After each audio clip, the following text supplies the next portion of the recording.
¿cómo están, chicos? Bienvenidos. Bienvenidos nuevamente al curso. Disculpen que hoy no pueda acceder a mi cámara, pero igual la clase va a ser entretenida y espero que la disfruten porque es bastante interesante como todas las demás clases del curso, pues, ¿no? Empezamos. El día de hoy vamos a continuar viendo organología vegetal. Nos vamos a centrar en quién ahora, en la semilla, ¿sí? En la semilla. Recordando pues que cuando hablamos de un órgano, ya esto ustedes lo deben de recordar y ya tenerlo más claro, ¿no? Que el órgano es el conjunto de ¿qué? De tejidos que van a cumplir la misma función, se van a encargar de realizar las mismas funciones, ¿no? Funciones específicas en un organismo. También hablamos de órganos vegetativos y órganos reproductivos en una planta adulta, ¿cierto? Aquellos órganos vegetativos son aquellos que van a permitir y asegurar la supervivencia de la planta, o sea, que la planta sobreviva, ¿sí? Porque van a cumplir funciones como fijación, absorción, transporte, soporte, etc. Mientras que los órganos reproductivos son aquellos que aseguran que la especie no desaparezca, pues, ¿no? Que permanezca a través del tiempo gracias a la reproducción. Entonces resumimos que una planta adulta, ¿sí? Los órganos pueden ser órganos vegetativos y órganos reproductivos. Los vegetativos tenemos a la raíz, al tallo y a la hoja. Sí, esto ya lo hemos visto, raíz, tallo y hoja, y lo hemos detallado cada uno en una clase. Mientras que los órganos reproductivos son la flor, el fruto y la semilla. Flor y fruto ya hemos visto. Hoy nos vamos a centrar en el estudio de la semilla, ¿sí? ¿Qué cosa es la semilla? Cuando te digo semilla, ¿qué es lo que te viene a la mente? Esas cositas chiquitas que ponemos en la tierra para que crezca algo, sí. También puede ser semilla, lo que nosotros, las pepitas de la fruta, claro que sí, también son semillas. Pero vamos a definir como semilla al óvulo fecundado. Recuerda que la clase pasada hablamos de polinización y fecundación. Y definíamos como polinización al proceso mediante el cual las esporas de polen, ¿sí? Llegan a fecundar los óvulos que se encuentran en el ovario. ¿De quién? De la flor, ¿ya? Entonces, la semilla es el óvulo fecundado. Cuando se une el óvulo con el grano de polen, se une y eso me va a formar más adelante la semilla, ¿ya? Porque es el óvulo fecundado, desarrollado y maduro. Entonces, vamos a llegar a la conclusión que la semilla va a derivar ¿de quién? Del óvulo, ¿sí? Del óvulo de la flor. Como consecuencia de diferentes y diversos cambios que se van a realizar luego de que estas dos células se unen. Es decir, luego de que ocurre, ¿qué cosa? La fecundación. ¿Dentro de dónde? Del ovario, que era toda esa bolsa, ¿cierto? Que estaba al finalizar el estigma y estilo. En cuanto a la estructura, ya. La estructura de una semilla. La capa externa, como logras visualizar aquí, se llama tegumento, que es la envoltura que va a encargarse de proteger a la semilla. Esta capa es una capa protectora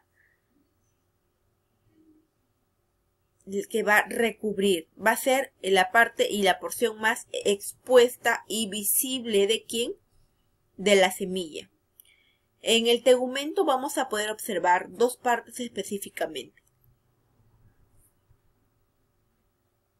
Una capa externa, que es esta, que es de consistencia bastante rígida, bastante dura y tiene diversos colores. También se le va a denominar testa, ¿ya? Y otra capa que es ligeramente más delgada y se encuentra en la parte interna, o sea, exactamente levantando el tegumento voy a encontrar al tegmen, que es la siguiente capa después del tegumento.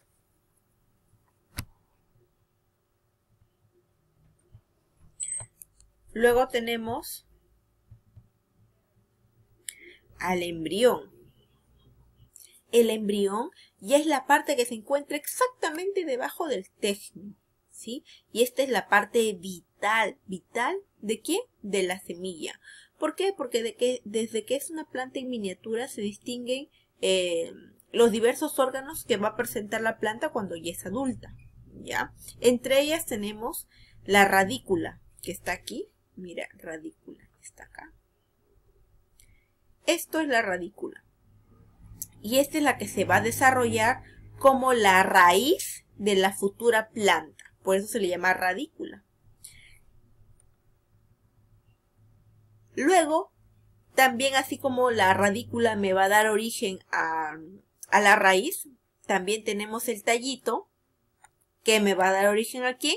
Al tallo, pues.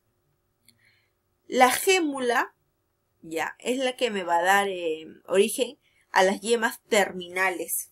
Y por último, como observamos ya en la imagen, los cotiledones, que son estos,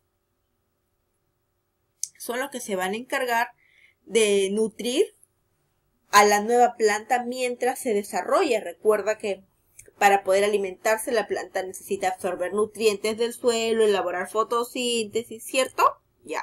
Pero cuando recién se empieza a desarrollar no tiene una raíz, ¿verdad? Y a eso, en ese caso, tiene a los cotiledones, que son los que le van a ayudar a nutrir a la planta hasta que se vuelva adulta, hasta que sea de color verde y hasta que pueda producir su propio alimento.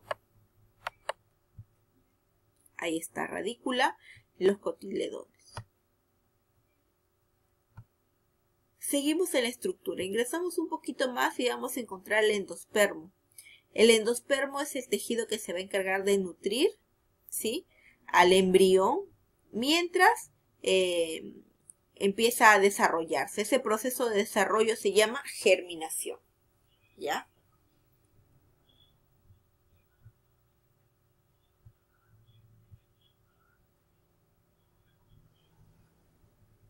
¿Qué funciones cumple la semilla? La semilla tiene una de sus funciones principales, pues es permitir que la especie no desaparezca, pues no perpetuar una especie, evitar la extinción. Y lo va a lograr mediante dos procesos o dos fases. Una que es la dispersión y la siguiente que es la germinación. Vamos a ver cada una de ellas. Tenemos la dispersión de la semilla. ¿Qué significa, la dispersión de la semilla? Pues te cuento que las semillas, para poder continuar reproduciéndose, o mejor dicho, evitar de que una especie desaparezca, tiene que desarrollarse. La semilla tiene que crecer.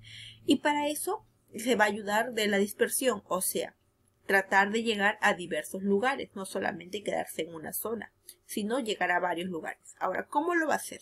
Primero, que la semilla tiene diferentes formas, ¿no? Y estas formas tan variables le permiten a ella diseminarse, que significa expandirse, ¿no?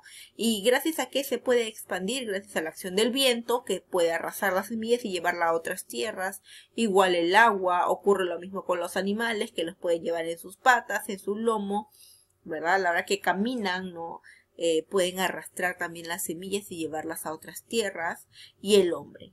El hombre, este último, o sea, la especie humana, es el factor más importante que permite la dispersión de la semilla. ¿Ya?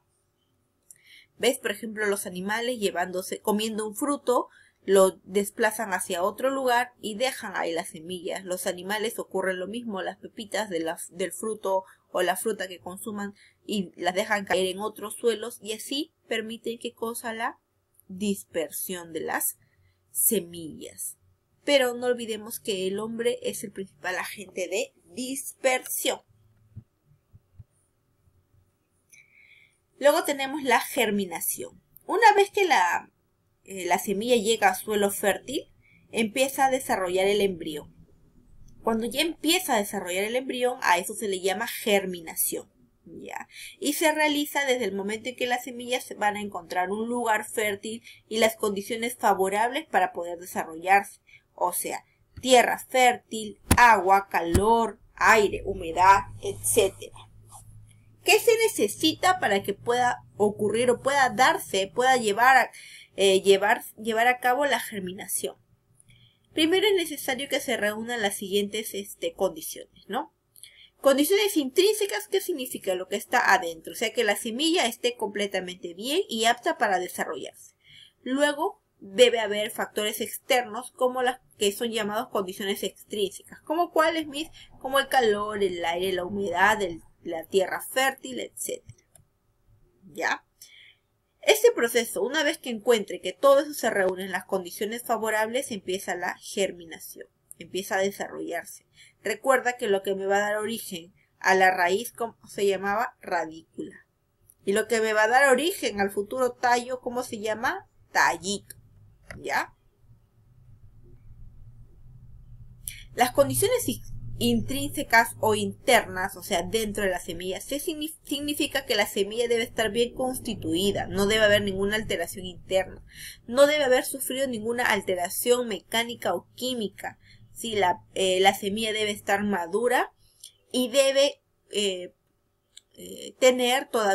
debe conservar aún la facultad de germinación, porque si no la tiene, por más que tú la siembres y tenga todas las condiciones favorables, no va a poder desarrollarse porque perdió la facultad de germinación. ¿Ya? Cuando hablamos de condiciones extrínsecas nos referimos al medio externo, a las circunstancias ambientales.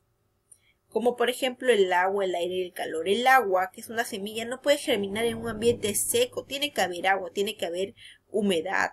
Y cuando hay humedad es favorable que el tegumento empiece a romperse para dar pase a la germinación, ¿ya?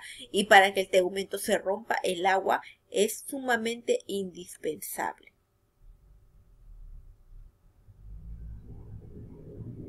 El aire, aunque las semillas no necesitan respirar, ¿ya? Generalmente lo hacen de manera muy escasa, respiran muy poco, pero respiran, ¿sí? Eso significa que se necesita que ellas logren la respiración en su vida latente, ¿ya? Obviamente cuando ya empieza a desarrollarse, o sea, cuando ya empieza a germinar, va a consumir mayor cantidad de oxígeno, ¿ya? Mayor cantidad de oxígeno.